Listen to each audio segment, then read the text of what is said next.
How is it having a nephew that's a coach of an NBA team? A blessing. He's in the documentary too that I'm doing.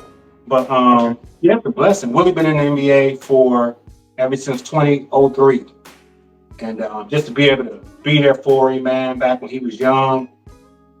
We always over my brother Charles' house, draft night. Willie wasn't there; he was at the house with us. And to see that, just to see his name scroll on that screen, Willie Green drafted to the 76ers. It's just been like I told him, we didn't make it. I ain't make it to the NBA, but we Right. have had a chance to live it through him. And God has truly blessed it. He went from playing, 12, 13 years to now head coaching job with the Pelicans for the last 4 years, man. So we got a chance to go to all these games, meet all these players. Truly a blessing, man. He's been a big inspiration to the family. So. And his dad is where is he at in the? Yeah, he's your brother, but where is he at in the line of siblings? He's my oldest brother. Okay, the oldest brother. Okay. He's my oldest brother, and above him is my oldest sister, Letus. Okay. Yeah. So me and my big brother, we talk every single day. Okay. I know he's got to be proud of you and Willie. Ever since my brother Gary passed away in 2020, me and my brother Willie has talked every single day, man. Yeah. Just trying to build that closeness within our family, man. I try to talk to all my siblings.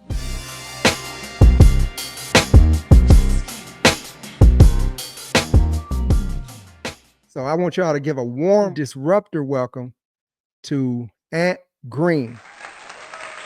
Yo, what's up? That's a nice introduction. I like that, huh? Oh man, you already know I couldn't give you nothing less, man. Welcome to the show. Humble, man. Thank you. I appreciate you being here, man. I know you're busy. It looks like you're sitting in that studio that I watch you build. Yep, I am. Okay. So a lot of times people don't know that the behind the scenes stuff is sometimes more exciting than the actual work you're doing. And I remember watching you put that together. Yeah. And I was like, okay, that's cool. That's cool. You built that in your backyard, right? Exactly. Sure is, man. Okay. Well, we'll get into that a little bit. So what first sparked your passion for filmmaking, and how did you get started in the industry? Man, that's a kind of a weird question, man, because I didn't know that I wanted to really be in the film industry. You know what I'm saying? I was just graduating high school, and I was a class clown in high school. So I thought I was a comedian, right? So I went down to this spot called All Jokes Aside on Woodward. I don't know if you remember that spot. Yeah, I know. Yep. Yeah, and it was like amateur night, and I went up there and had a whole bunch of stale jokes, and I got booed off the stage. But from that led me to get involved in the more so writing aspect of it, and then from the writing aspect of it, I decided to get just to take things more serious, and I attended like Comcast public access training just to learn a little bit more about cameras, and voila, here I am today, man, and. It's been over 20 some years now, man. I've been going strong. So I've never heard a beginning like that. So let me get this straight. You did a show, you bombed. Yep. Bombed big time. You bombed big time, which comes with the territory. Yeah. This is my 12th show. No, maybe a little more, but I still fumble my intro for some reason. And I literally know it by heart. I don't know when we were backstage, I did that intro. I think you heard me, right? I went right through it. As soon as I get on camera. It happens. Okay, but basically, so you did a performance, it didn't go well. So that's when you thought about writing. Mm-hmm. Okay, and that's where your start with filmmaking came from. Yeah, because what I did was I thought I wasn't stage funny, right? So I said, okay, I love doing skits. So I used to like write these skits and put on different outfits and film my own skits. And I would show these skits during Thanksgiving for family functions. And my family would just literally die laughing at this stuff, man. So I said, okay, well, I thought I was more so like a Dave Chappelle skits funny type guy. You know what I'm saying? And from those skits, I just developed the passion to write just different scripts and short films, and that's literally how everything started, man. Shout out to Okay. Coco, because Coco, the comedian, she the one that was on stage, kicked me off the stage. So I ain't forgot about that. Listen, so yeah, so I saw some of your skits, and you've actually put some of your work into competitions and all kind of stuff like that. Okay. Mm-hmm. Yeah. Okay. Yeah, and when I see you doing that, so let me say this. So after you start writing, did you take any organized filmmaking training? Like, Yeah. So I did take a few classes up at WC3. I okay. did that. And then also um it was the schooling back then called Detroit film school. I did do that as well. It only lasted for a year. Okay. But aside from that, it was just pretty much Comcast, like, public access training, and everything else was more so just learning on my own. Okay. Well, so tell me this. Growing up in Detroit, Mhm. how did the city shape your creative vision and storytelling style? Oh man. I would say, I mean, just based off, because I grew up on like Puritan and, like, Belden area, man. So just being able to grow up in a neighborhood like that where it was more so family oriented, a lot of my old school neighbors. So like a lot of my creativity came from some of the people who I grew up with, from my father, some of my neighbors. Uh, so I think for me, like a lot of my, especially skits and film actually, is based off how I grew up and just things that I witnessed growing up and experienced from religion, from the culture, all that, man. So. Okay. Well, Mhm. yeah, I like to touch on Detroit because a lot of times what people don't know that Detroiters have a superpower, man. Wherever we go, it most people tell me, even when I got here to Nashville, they told me, man, you're gonna do well here. And I'm just like, I'm just being me. But Right. I noticed I have made a lot of different connections and built my Mhm. network in a few months.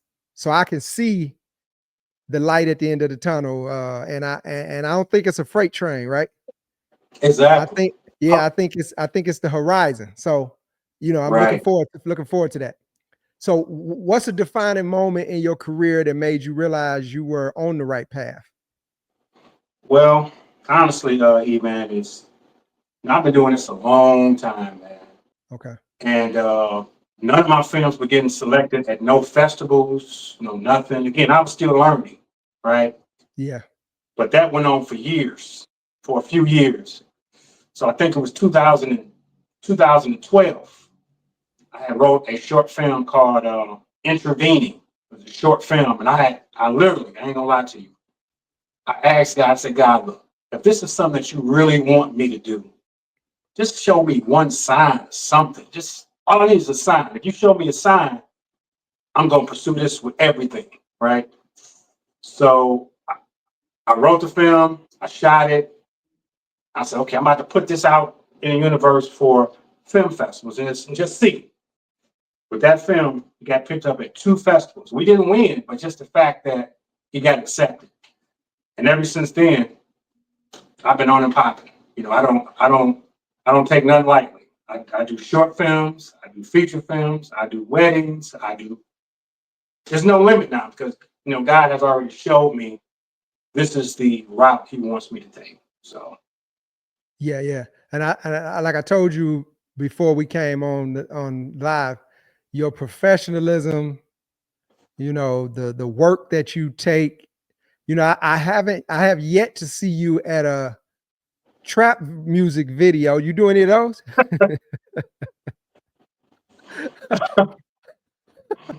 Do you do any rap videos? I've done two. Okay. Yep, I've done two. How was that experience? Or It was cool. was it conscious rap or was it trap rap? Yeah, it was some young kids, man. You know how it is, man. Young kids, their message was good though. So that's what I liked about the kid. He was a young up and coming rapper. they booked me to do 2 music videos, and they actually was real good songs.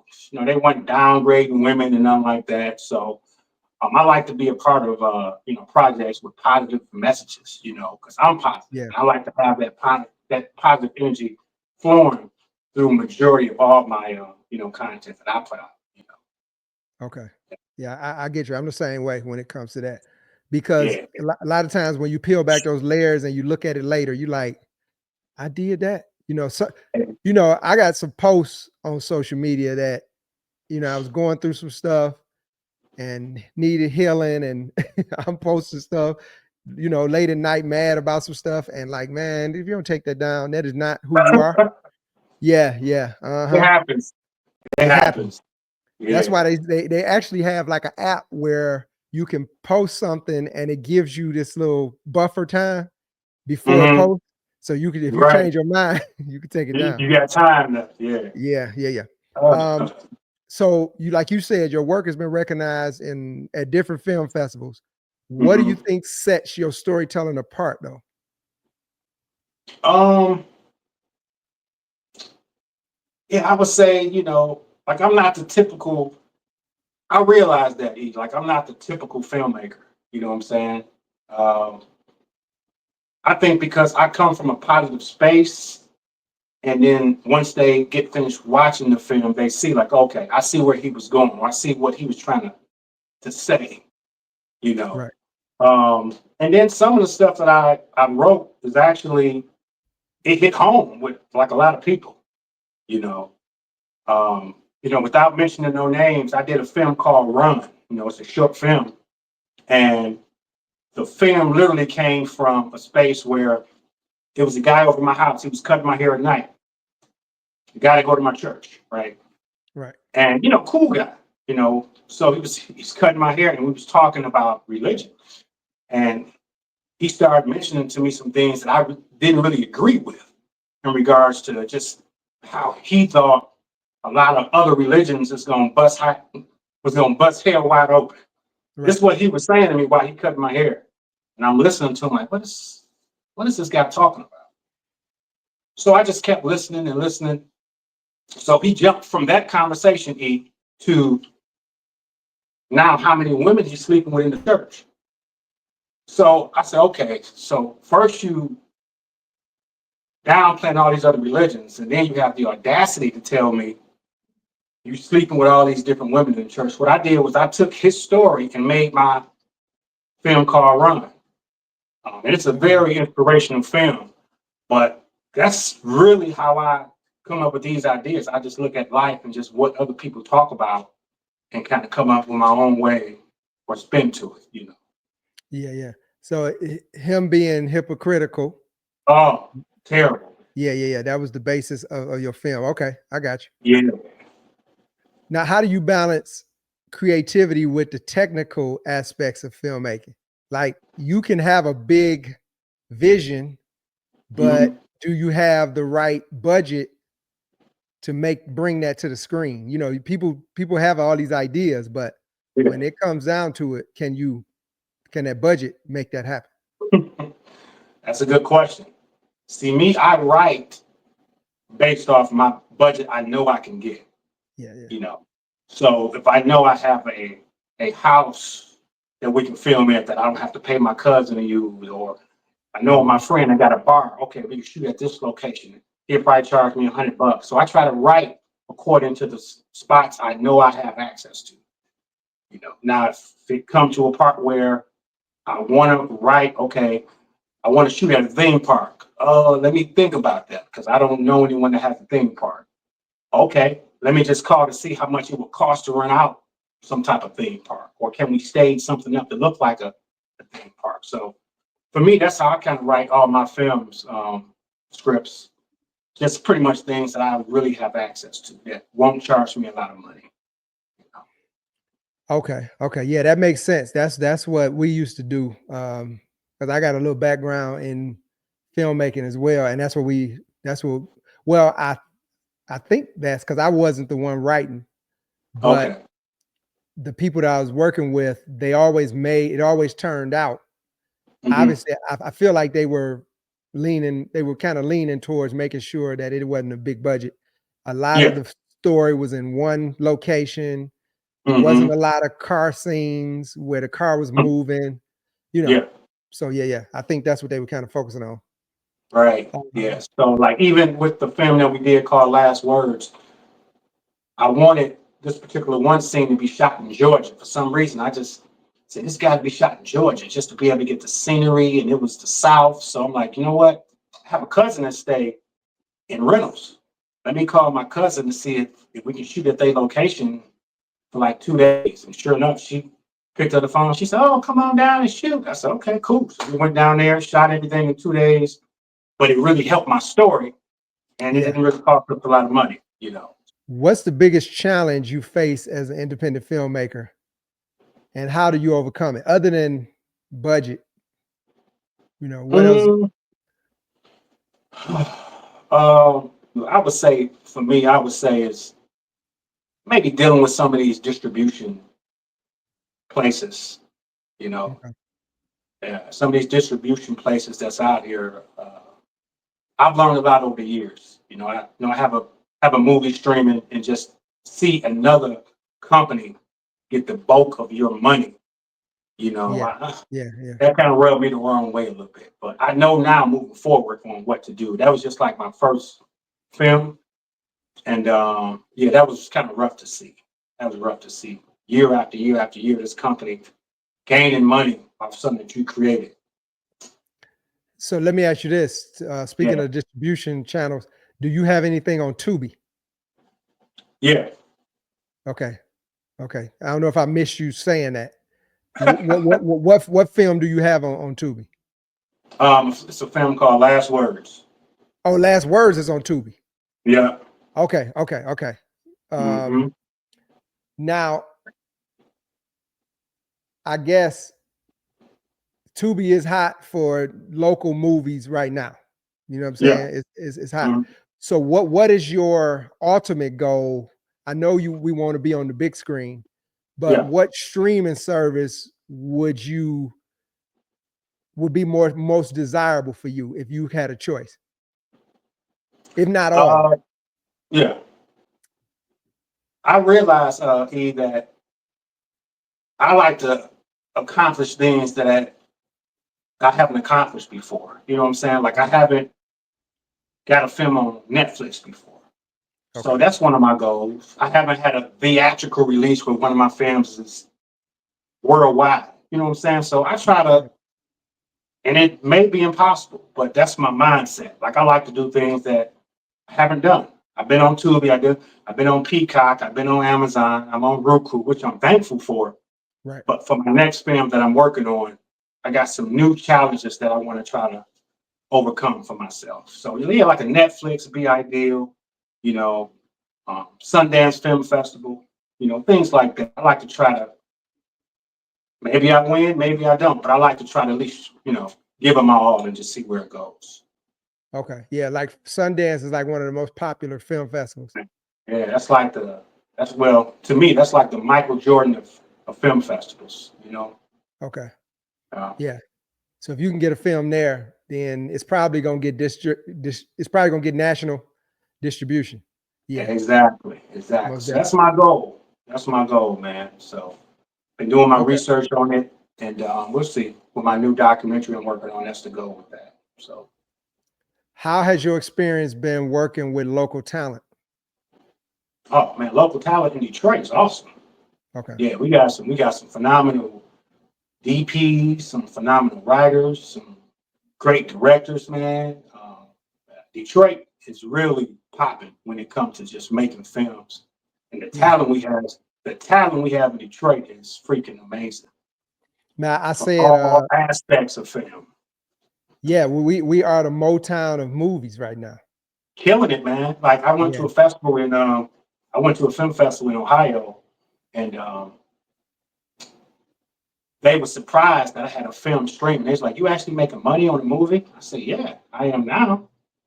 But they were just amazed that we in Detroit, like we really killing it. Like we are killing the game, especially on Tubi, like you mentioned, man. It's unbelievable.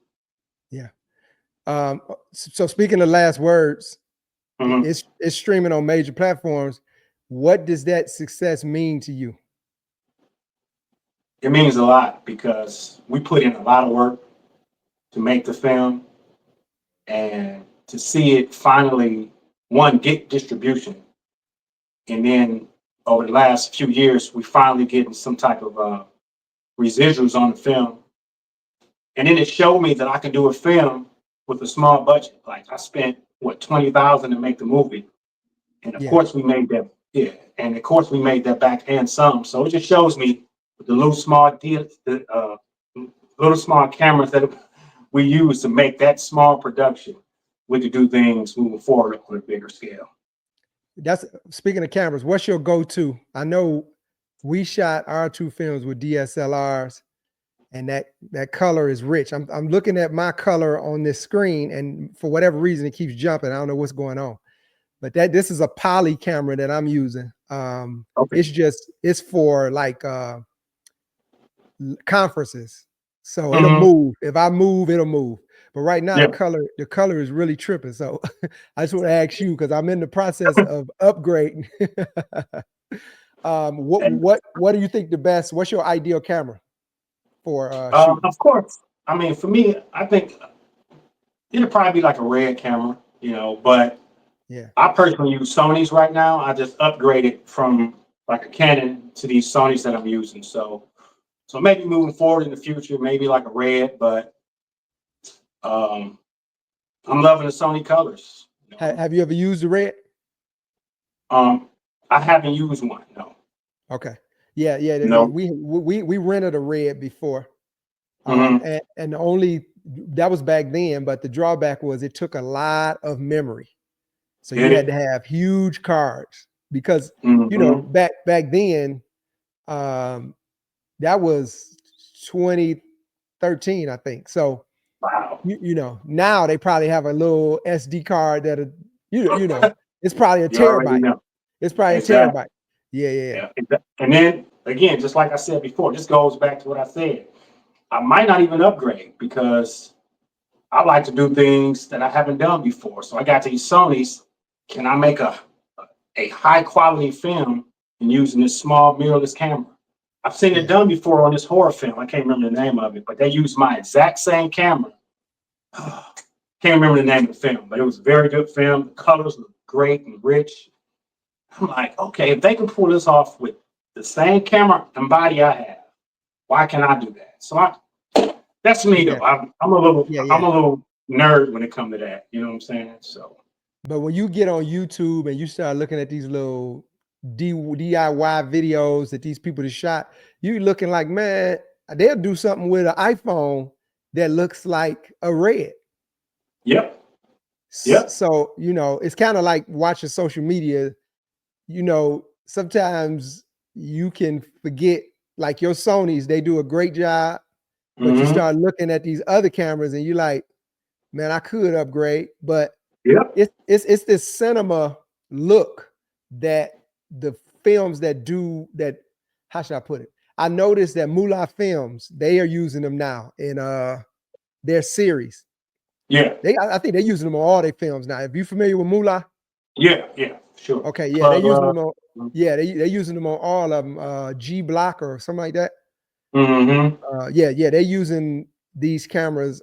I think they're using a red or something else, Black Magic or something on all of them because it's a certain Mm-hmm. level that you see. It looks kind of like industry standard, For sure. Yeah. Yeah, For yeah, sure. yeah, yeah, most definitely.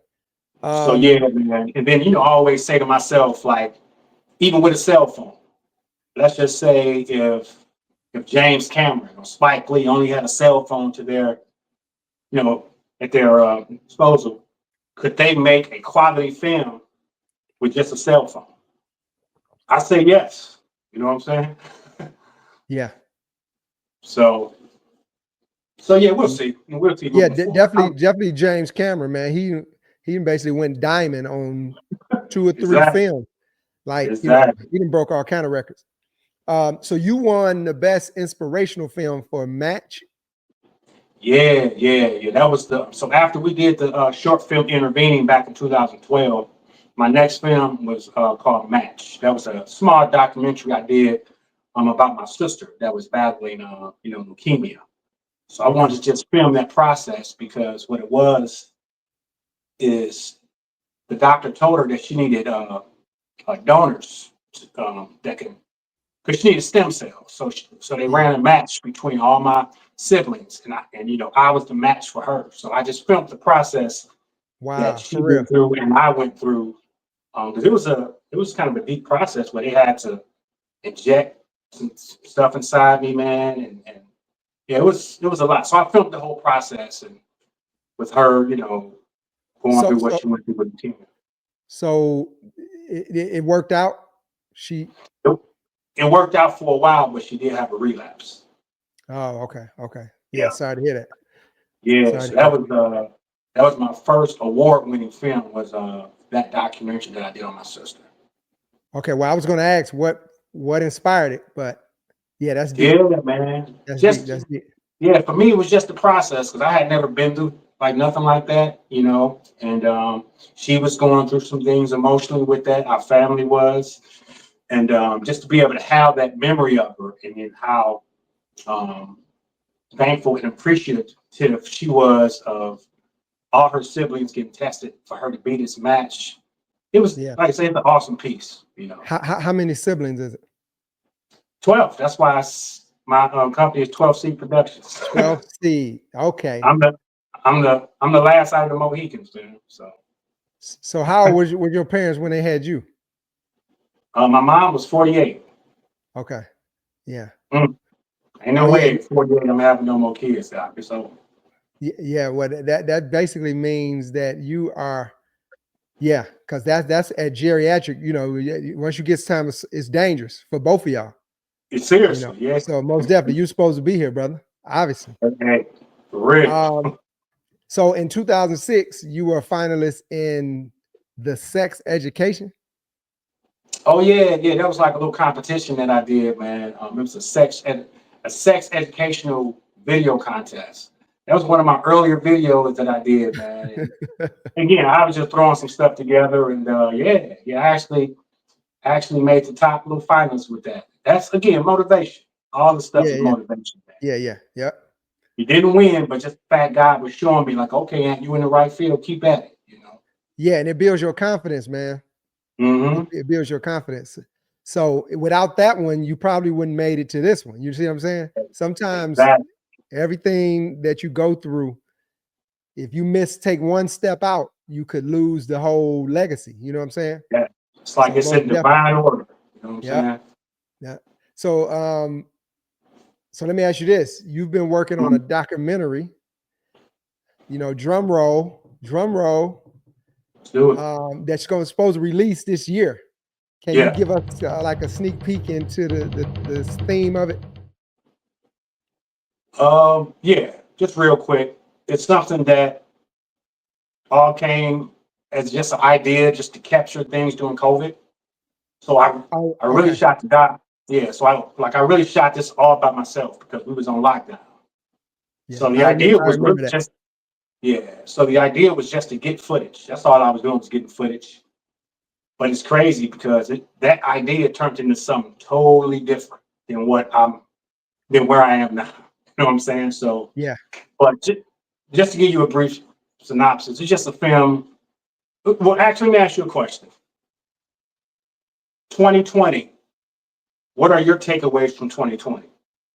Like, what did you learn from that? I learned a few different things. I guess number one is that we're all interdependent.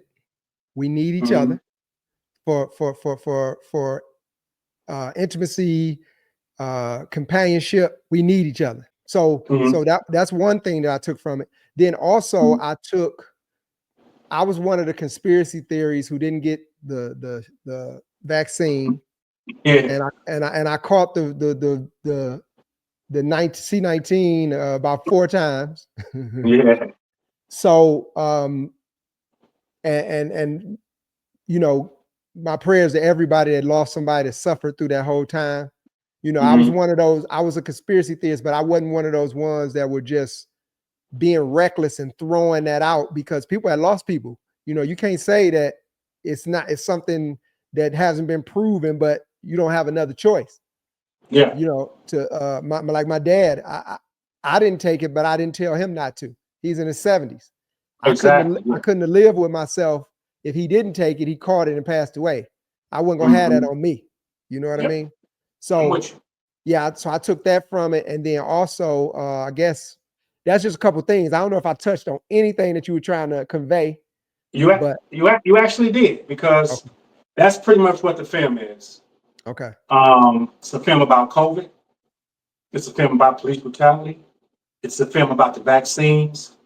And it's a film about how what we should have learned moving forward. Fast forward to now, we went from being locked down with our families to back doing the same thing that we was doing before, killing each other, robbing each other, violence, crime.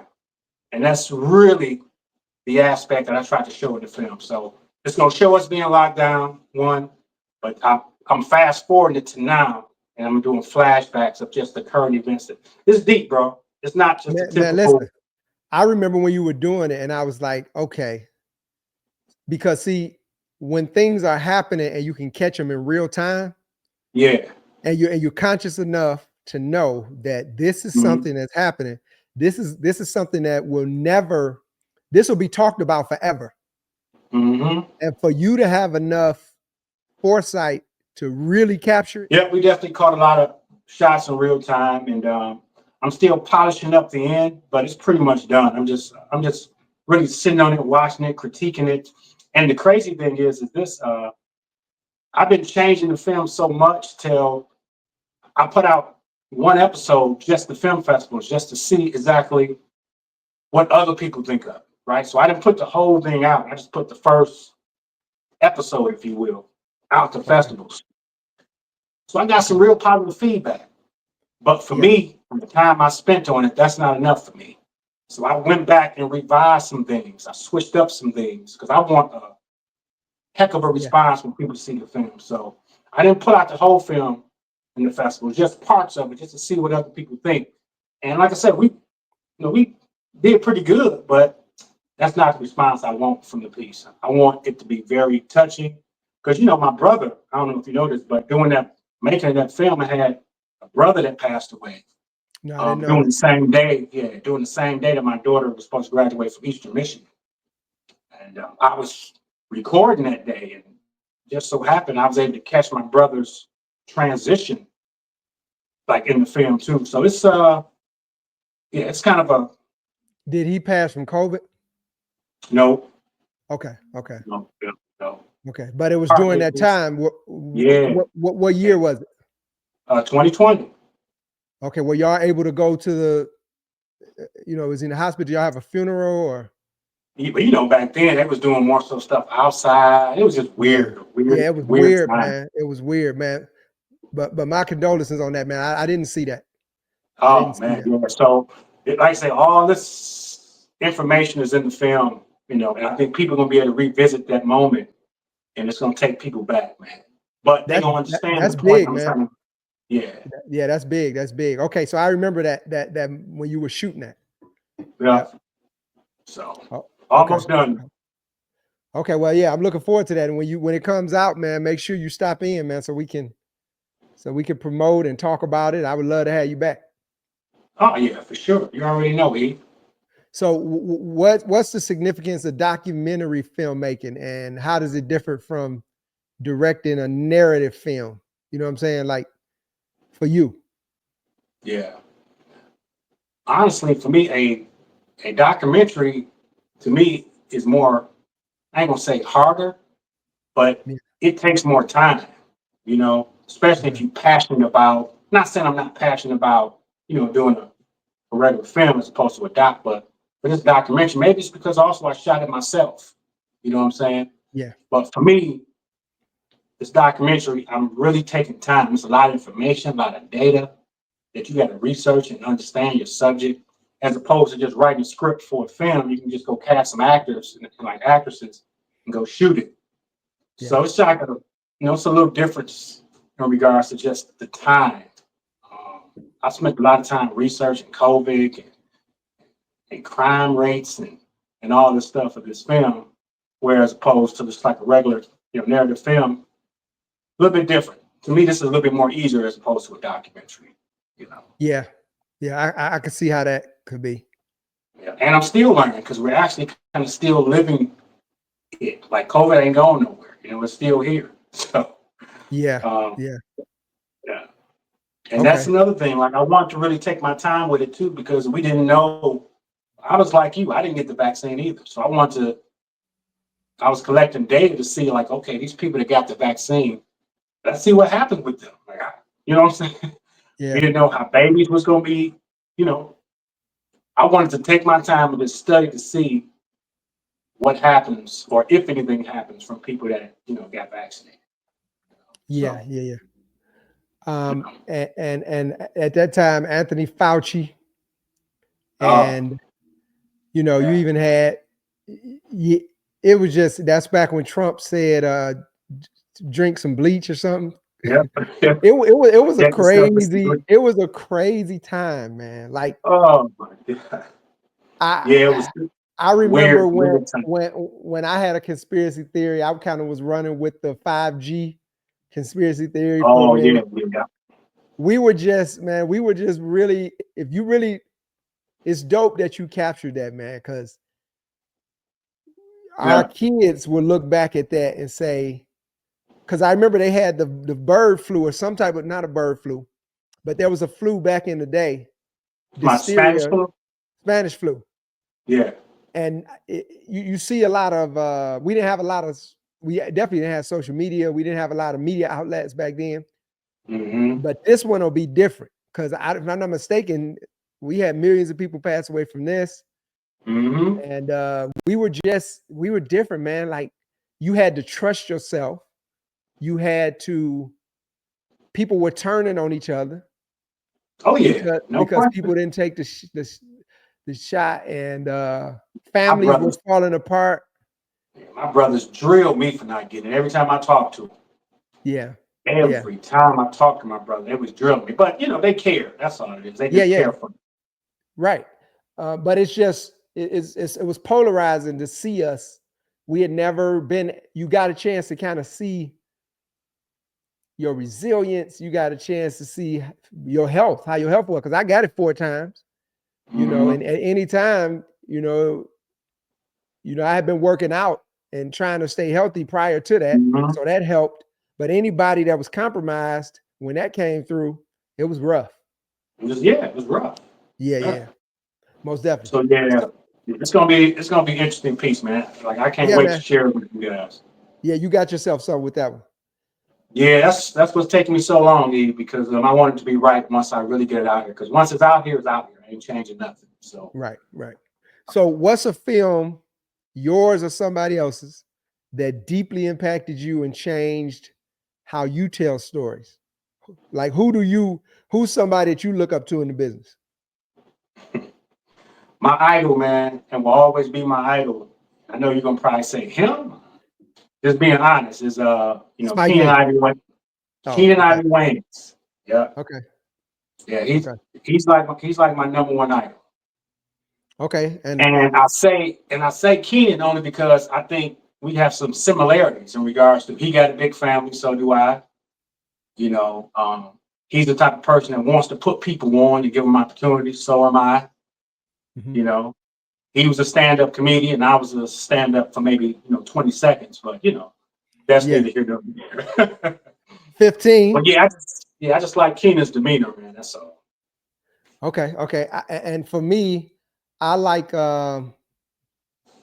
his name is, he owns the Weather Channel now. He He owns the start Weather Channel. Yeah, he started off doing junkets on TV late night. Mm.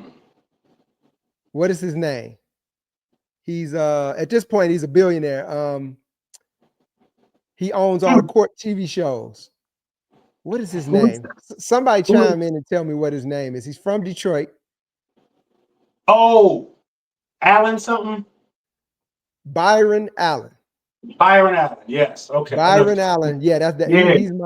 He's my favorite, man, when it comes to Wow. media. Yeah, yeah, yeah, Wow. yeah. Okay. Yep. But you know, Keenan I. Wayne's he's the OG. So Yeah. you Yeah. already know. Yeah. Yeah. Uh, so let me ask you this: after everything that you've accomplished, because I ain't gonna Hmm. keep you here too long. We about at an hour. What still excites you about doing this? Because there's so many stories to tell. In 2020, I literally wrote 10 scripts that I haven't shot yet, and they're not no regular, ordinary pieces. They're actually some very inspirational pieces. So for me, it's just the art, man, just the art within itself. There's so many stories that you can take people in their minds through. So that's what excites me, man, just being able to really get these stories out here for the people to see and maybe grab something from, you know. Uh, Okay. so I mean, yeah, that's it. That's really it for me, man. Just the stories. I just love being able to be different with some of my films and stuff that I create, man. Have you ever seen a movie called The Shack? I haven't. It's on Netflix. Me and my The wife just the watched. check. Yeah, The Shack. Yeah, yeah. Me and my wife just watched that one the other day, and just from that one film, I got a ton of more ideas, man. It was a spiritual based piece, though. Okay. Yeah, I'm gonna check it Yeah, out. phenomenal film, dog. And what 20 what was it? stars. Was it big budget or was it?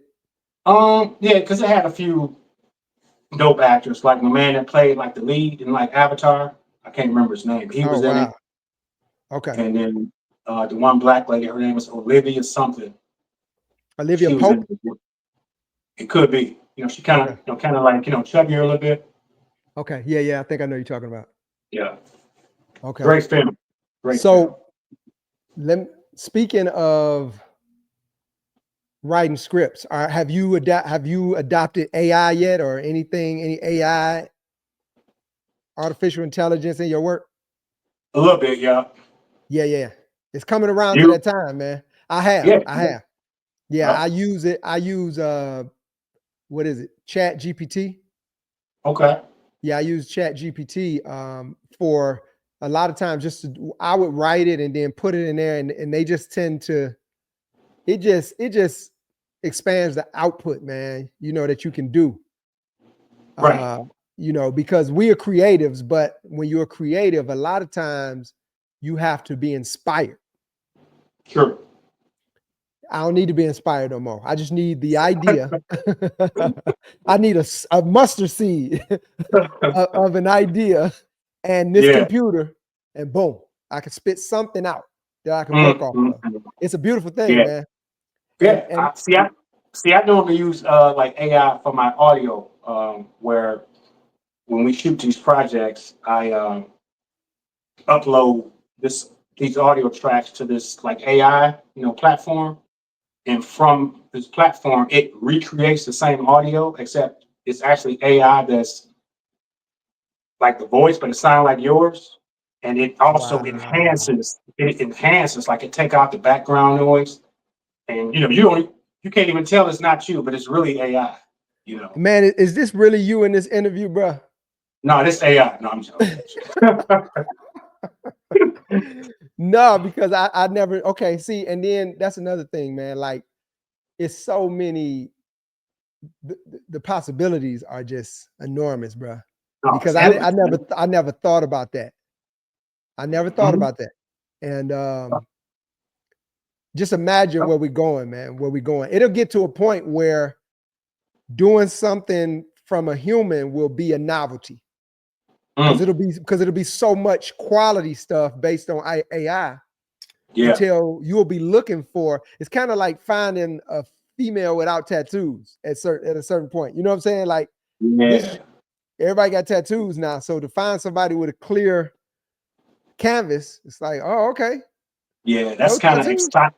Yeah, Yeah, that's kind of yeah, yeah, with that AI, it's kind of exciting and scary at the same time. You know what I'm yeah, saying? yeah, yeah. Most definitely, And, most definitely. yeah, Well, we'll see where it goes. let me ask you this. Your son has you post from time to time. We talked about it before we came on. Yeah. his brand, Pace Yourself. Mm. Whenever I see you post him, I'm always proud of what you and your wife have done with your kids, man. Y'all blessed. I can see that God is working, and y'all got 12, you got 11 siblings, man. So somebody in there, even if everybody's not top tier, you got somebody in there that could be a mentor. Whatever you need, you can get it out of all those siblings. Yeah. So with your son, I just see him coming up in the lineage and just he kind of representing the legacy well, man. So I'm proud of him, and shout out to you and the wife. I appreciate that, man. We got a son and daughter, just trying to keep them both on the right track. I try to help them, when we can. He has this ideal of being an entrepreneur with his own clothing brand. So as a dad, and his mom, I'm going to try to do everything to help and support both of them. So but yeah, so far his brand really been taking off, and I'm just excited to see where God will take him, moving forward. So thank you, I appreciate that. Yeah, most definitely, man. And so did you got a studio that you built at your house? Yeah, 2020, a lot happened, man. You actually sitting in it now, right? I'm sitting in it now, and the crazy thing is my wife and I had actually found the building, and we was looking at, and we was checking on before we purchased it. We wanted to just check on the zoning stuff, and COVID hit. So I didn't want to be waiting a year or months so yeah, we just had this big shed space built in our backyard, and I do a lot of photography in here, and so far it's been working. And the lighting is great. I can see your vision. Do you do green screen stuff in there, or? Yeah, I can do green screen stuff in here too, man. I've done a lot of weird stuff in this in this little studio space. Got my soft boxes here to the side, and yeah, we do like senior pictures, engagement, all type of just different sessions, man. So God is truly awesome. So you have openings for senior pictures and stuff like that, and like what they call it when they had a baby, they hold the baby bump. Oh, you're talking about the maternity? I just did one of them yesterday. Yesterday. Yeah. Oh, okay. Most definitely, bro. So yeah, man. Yeah, like I say, man, ever since God showed me that in 2012 with those 2 festival acceptance, I'm not limiting, myself when it comes to the camera. I could be shooting a movie on Monday and doing a wedding on Tuesday. But my goal is to have, and I'm close. My goal is to have crews to go out here and do certain things. That way, I'm putting money in other people's pocket, myself, and they're giving me the space to go do other things. You know what I'm saying? I got 10 scripts, and I don't have time to shoot them yet. But hopefully, like I say, moving forward, once the documentary is complete, that'll free up some of my time. Okay, and I would be remiss if I didn't.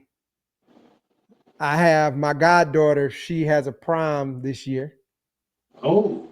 And I'm gonna reach out to you on that because my homeboy, he reached out to me already, him and the wife. And I'll be there, but I don't want to be. And your level of quality, totally different level. So I'm gonna make sure. I don't know, man. I don't know. You're pretty swifty with that camera too, though. Come on, man. Thanks, bro. We worked together. Like I say, at Shane Park, we were shooting. We were shooting a concert. It was a concert. Yeah, it was a singer there. He had us all shooting from different angles, and we did that. I don't know how it turned out. We never saw it, but was you there when we did this thing with Stevie Wonder too?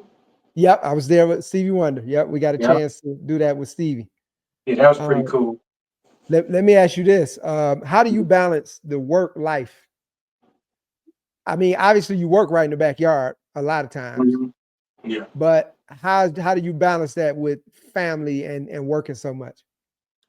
Yeah, just balance, So if I got a job from Monday to Friday where I'm doing photography or weddings or whatever, I try to schedule myself where I'm able to work a few days and then maybe 2 days, me and the wife go on a trip, So I just try to just really have balance, man. That's very important when it comes to marriage. You know what I'm saying? You can work, money is great, but you definitely got to spend time at home. You know what I'm saying? Go on a Yeah, trip somewhere, go out to eat, enjoy yourself. Can't work, work, work, work, and not just spend time with your family. Life yeah, too short. exactly. I agree. Mhm. I've been guilty of that. Um, so let me ask you this. I see you post your uncle. No, you're his uncle. This your nephew. Oh, my He is nephew, yeah. yeah, he is the coach of a basketball team. Tell me a little Mm. bit about that. How is it having a nephew that's a coach of an NBA team? That's Hey, crazy. man, Eh, it's a blessing. He's in the documentary too that I'm doing. But okay. yeah, it's a blessing. Willie been in the NBA for ever since 2003, and just to be able to be there for him, man, back when he was young. We always over my brother Charles' house. You know, draft night. You know, Willie wasn't there. He was at the house with us, and to see that, just to see his name scroll on that screen, Willie Green drafted to the 76ers.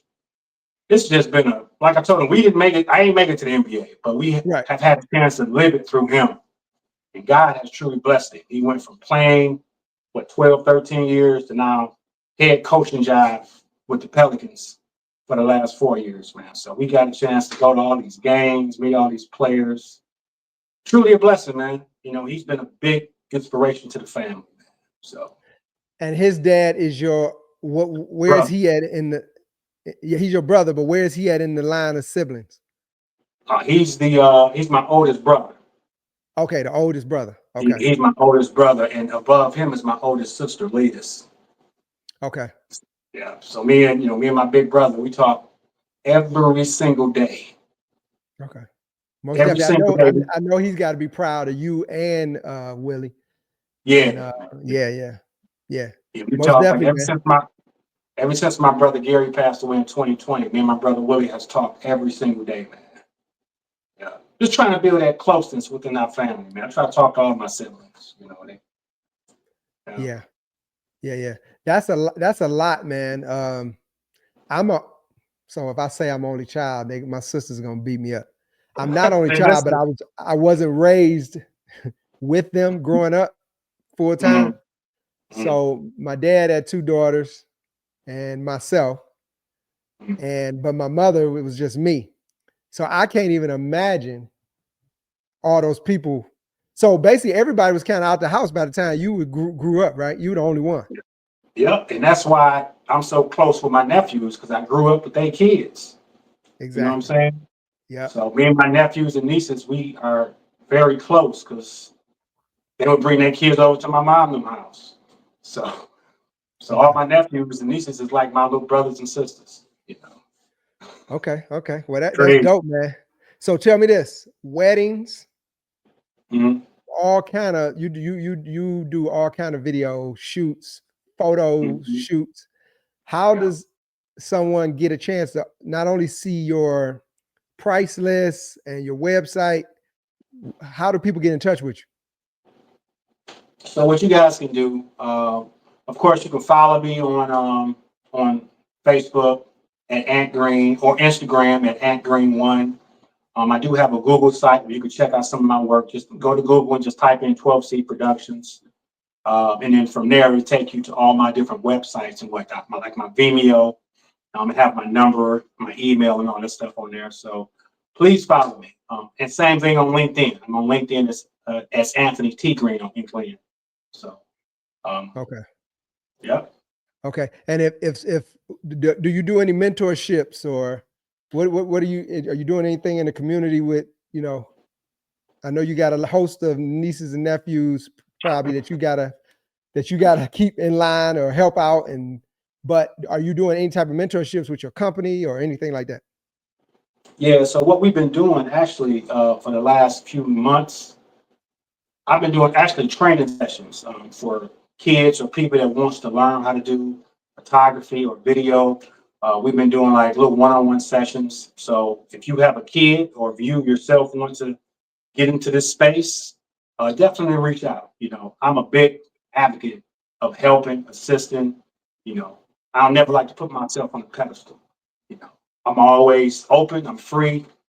So yeah, we do all that. You know, when it comes to mentorship. There's a kid named Aaron. He's a photographer, and me and his mom is like this. You know, we went to high school together. But I've been working with him. You know, he's starting to get booked now with more jobs and stuff. He's in high school, and he getting better. You know, he getting better. I was looking at this picture he took from day one to now. He in week 20. Kid is phenomenal, but he wants to learn. So, yeah, you have a kid or yourself that want to learn video, photography, audio. Hey, let me know, man. I'm an open book. Okay, most definitely. I appreciate your time, brother. Wealth of knowledge, professional, personable, all the things you need to be successful, and you grind. I see you working at all times.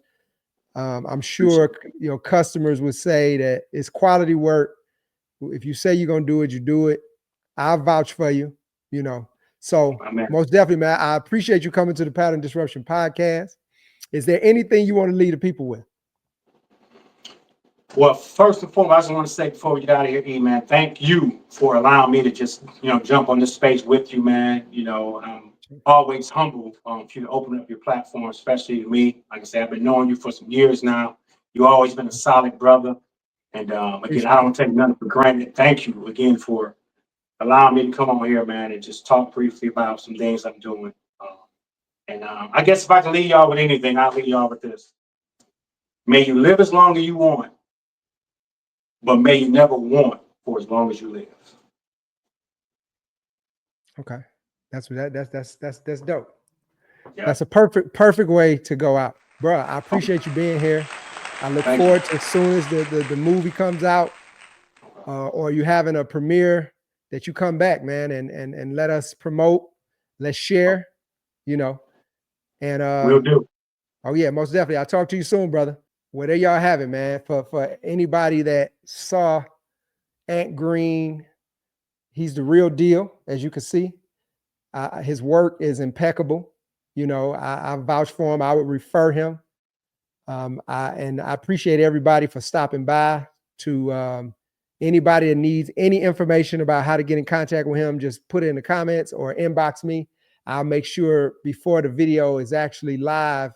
Well, this live will be up, but before the edit is done and it is on the YouTube, I'll make sure that I connect you to him.